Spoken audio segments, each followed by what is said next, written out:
गोपाल कृष्ण भगवान की जय। उद्धव जी की ब्रज यात्रा। श्री सुखदेव जी कहते हैं, परीक्षित, उद्धव जी वृषणी वंशियों में एक प्रधान पुरुष थे। वे साक्षात बृहस्पति जी के शिष्य और परम बुद्धिमान थे। उनकी महिमा के संबंध में इससे बढ़कर और कौन सी बात कही जा सकती है कि वे भगवान श्री कृष्ण के प्यारे सखा तथा मंत्री भी थे।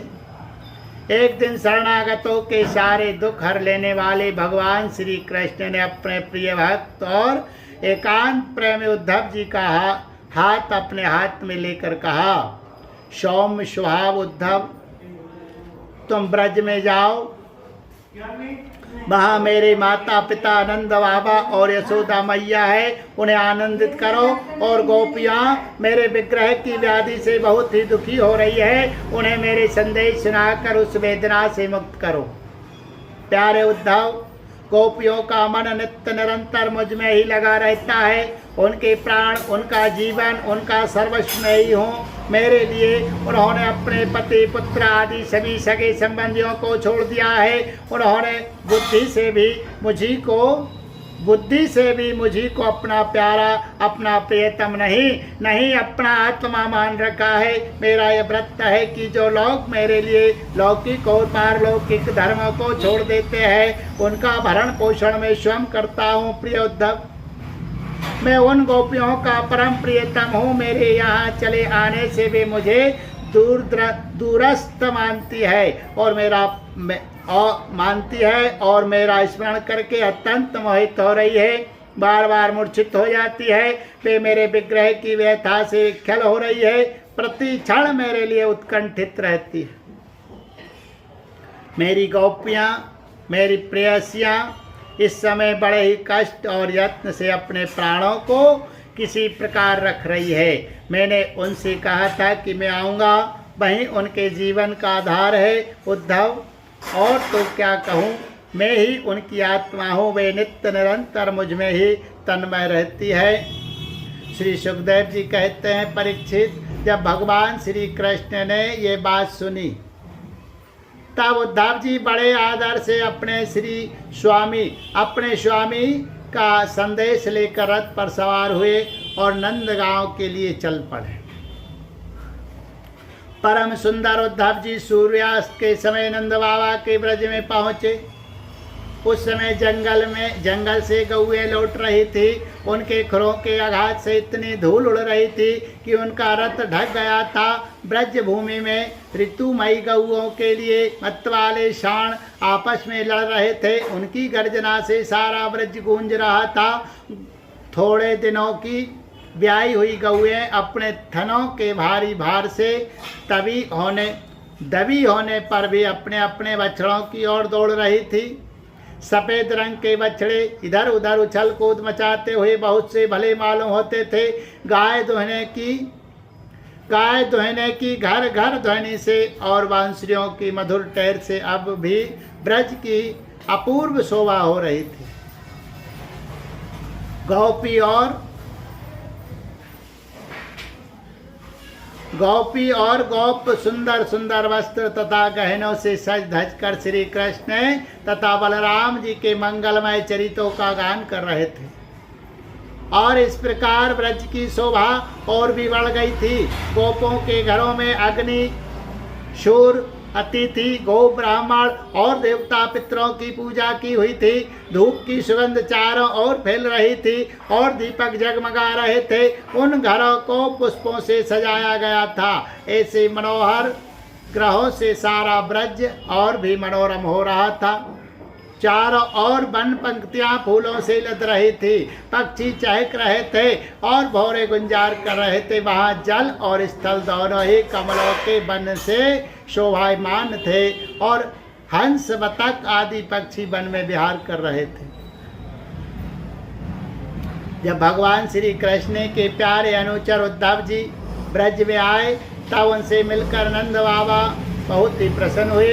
उन्होंने उद्धव जी को गले लगाकर उनका वैसे ही सम्मान किया मानो स्वयं भगवान श्री कृष्ण आ गए हो। समय पर उत्तम अन्न का भोजन कराया और जब वे आराम से पलंग पर बैठ गए। सेवकों ने पांव दबाकर पंखा झलकर उनकी थकावट दूर कर दी। तब नंद बाबा ने उनसे पूछा, परम भाग्यवान उद्धव जी, अब हमारे सखा वसुदेव जी जेल से छूट गए, उनके आत्मीय स्वजन तथा पुत्र आदि उनके साथ है, इस समय वे सब कुशल से तो है ना? ये बड़े सौभाग्य की बात है कि आपने कि अपने पापों के फल स्वरूप पापी कंस अपने अनुयायियों के साथ मारा गया, क्योंकि स्वभाव से ही धार्मिक परम साधु यदुवंशियों से वह सदा द्वेष करता था। अच्छा उद्धव जी, श्री कृष्ण कभी हम लोगों की भी याद करते हैं। यह उनकी माँ है, स्वजन संबंधी है, सखा है, गोप है, उन्हीं को अपना स्वामी और सर्वस्व मानने वाला यह ब्रज है, उन्हीं की गौएं वृंदावन और यह गिरिराज है। क्या वे कभी इनका स्मरण करते हैं? आप ये तो बतलाइए कि हमारे गोविंद अपने सुहृदय बांधवों को देखने के लिए एक बार भी यहाँ आएंगे क्या? यदि वे यहाँ आ जाते तो हम उनकी वह सुगढ़ नासिका, उनका मधुर हास्य और मनोहर चित्तवन से युक्त मुख कमल देख तो लेते।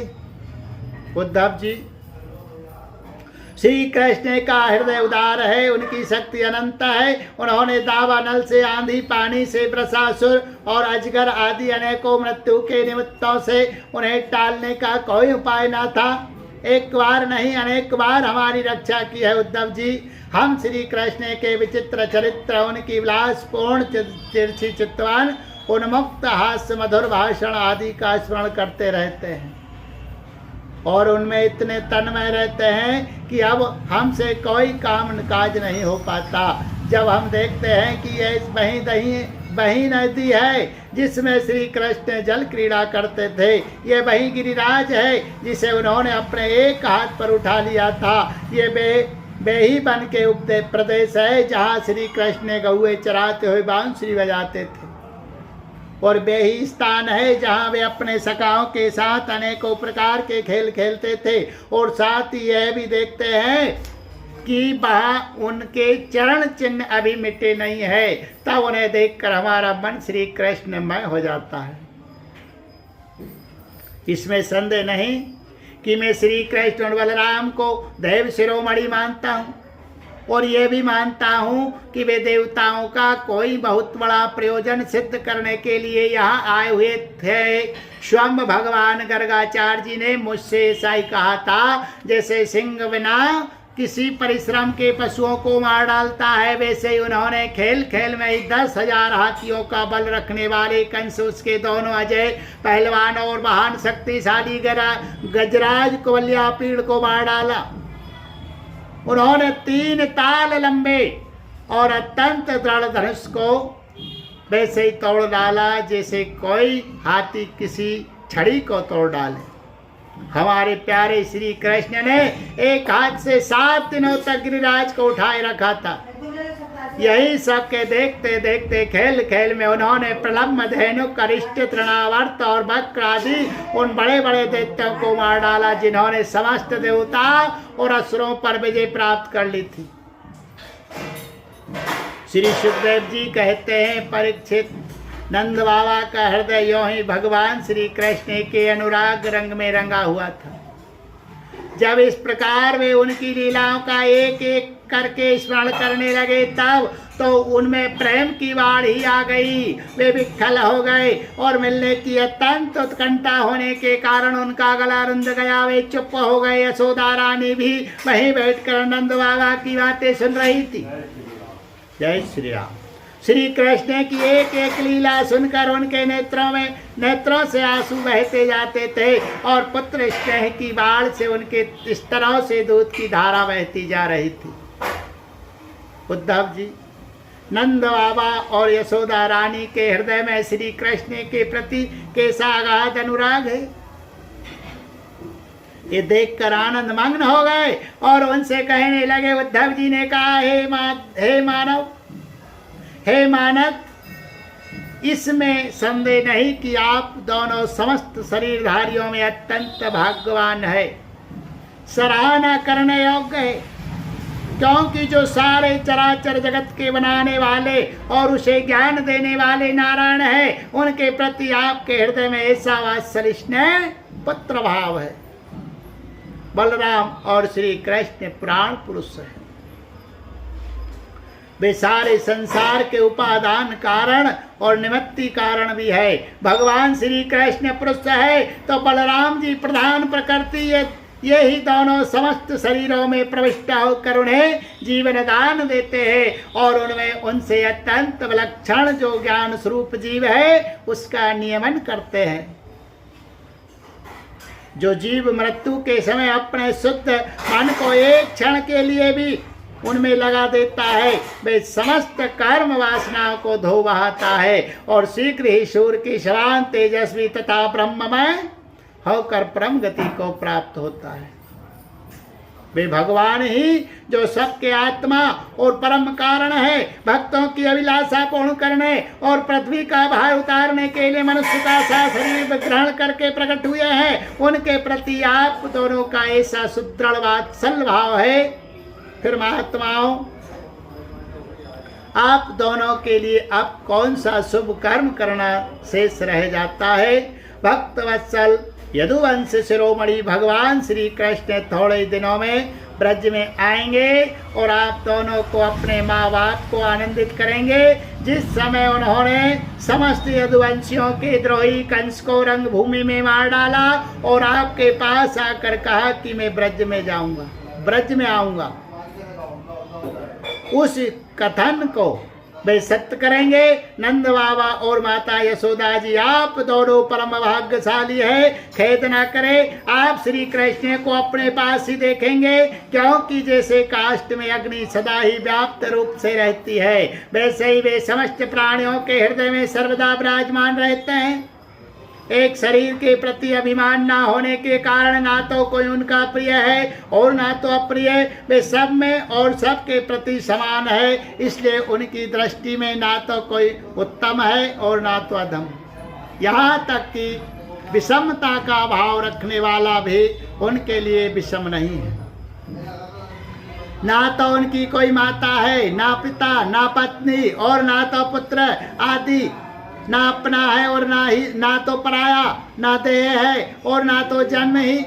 इस लोक में उनका कोई कर्म नहीं है, फिर भी वे साधुओं के परित्राण के लिए लीला करने के लिए देवादि सात्विक मत्स्यादि तामस एवं मनुष्यादि मिश्र योनियों में शरीर धारण करते हैं। भगवान अजन्मा है, उनमें प्राकृत सत्व रज आदि में से एक भी गुण नहीं है। इस प्रकार इन गुणों से अतीत होने पर भी लीला के लिए खेल खेल में वे सत्व रज और तम इन तीनों गुणों को स्वीकार कर लेते हैं और उनके द्वारा जगत की रचना, पालन और संहार करते हैं। जब बच्चे घुमरी परेता खेलने लगते हैं या मनुष्य वेग से चक्कर लगाने लगते हैं, तब उन्हें सारी पृथ्वी घूमती हुई जान पड़ती है। वैसे ही वास्तव में सब कुछ करने वाला चित्त ही है, परंतु उस चित्त में अहम बुद्धि हो जाने के कारण, ब्रह्मवश उसे आत्मा अपना में समझ लेने के कारण जीव अपने को कर्ता समझने लगता है। भगवान श्री कृष्ण केवल आप दोनों के ही पुत्र नहीं है, वे समस्त प्राणियों के आत्मा, पुत्र, पिता, माता और स्वामी भी है। बाबा, जो कुछ देखा या सुना जाता है वह चाहे भूत से संबंध रखता हो, वर्तमान से अथवा भविष्य से, स्थावर हो या जंगम हो, महान हो अथवा अल्प हो, ऐसी कोई वस्तु ही नहीं है जो भगवान श्री कृष्ण के पृथक हो। बाबा, श्री कृष्ण के अतिरिक्त ऐसी कोई वस्तु नहीं है जिसे वस्तु कह सके। वास्तव में सब वही है, वही परमार्थ सत्य है। परीक्षित, भगवान श्री कृष्ण के सखा उद्धव और नंद बाबा इसी प्रकार आपस में बात करते रहे और वह रात बीत गई। कुछ रात शेष रहने पर गोपियां उठी, दीपक जलाकर उन्होंने घर की दहलियों पर वासुदेव का पूजन किया, अपने घरों को झाड़ बुहार कर साफ किया और फिर दही मथने लगी। गोपियों की कलाइयों में कंगन शोभायमान हो रहे थे। उसी रस्सी खींचते समय वे बहुत भली मालूम हो रही थी। उनके नितंब स्तन और गले के हार हिल रहे थे। कानों के कुंडल हिल हिलकर उनके कुमकुम मंडित कपोलों की लालिमा बढ़ा रहे थे। उनके आभूषणों की मड़ियाँ दीपक की ज्योति से और भी जगमगा रही थी। और इस प्रकार वे अत्यंत शोभा से संपन्न होकर दही मत रही थी। उस समय गोपियाँ कमल नयन भगवान श्री कृष्ण के कमलमय चरितों का गान कर रही थी। उनका वह संगीत दही मथने की ध्वनि से मिलकर और भी अद्भुत हो गया तथा स्वर्ग लोक तक जा पहुंचा, जिसकी स्वर लहरी सब और फैलकर दिशाओं का अमंगल मिटा देती। जब भगवान भुवन भास्कर का उदय हुआ तब ब्रजांगनाओं ने देखा कि नंद बाबा के दरवाजे पर एक सोने का रथ खड़ा है। वे एक दूसरे से पूछने लगी, ये किसका रथ है? किसी गोपी ने कहा, कंस का प्रयोजन सिद्ध करने वाला क्रूर ही तो कहीं फिर नहीं आ गया है, जो कमल नयन प्यारे श्याम सुंदर को यहाँ से मथुरा ले गया था। किसी दूसरी गोपी ने कहा, क्या अब वह हमें ले जाकर अपने मरे हुए स्वामी कंस का पिंडदान करेगा? अब यहाँ उसके आने का और क्या प्रयोजन हो सकता है? ब्रजवासिनी स्त्रियाँ इसी प्रकार आपस में बातचीत कर रही थी कि उसी समय नित्य कर्म से निवृत्त होकर उद्धव जी आ पहुँचे। बोलिए गोविंद गोपाल कृष्ण भगवान।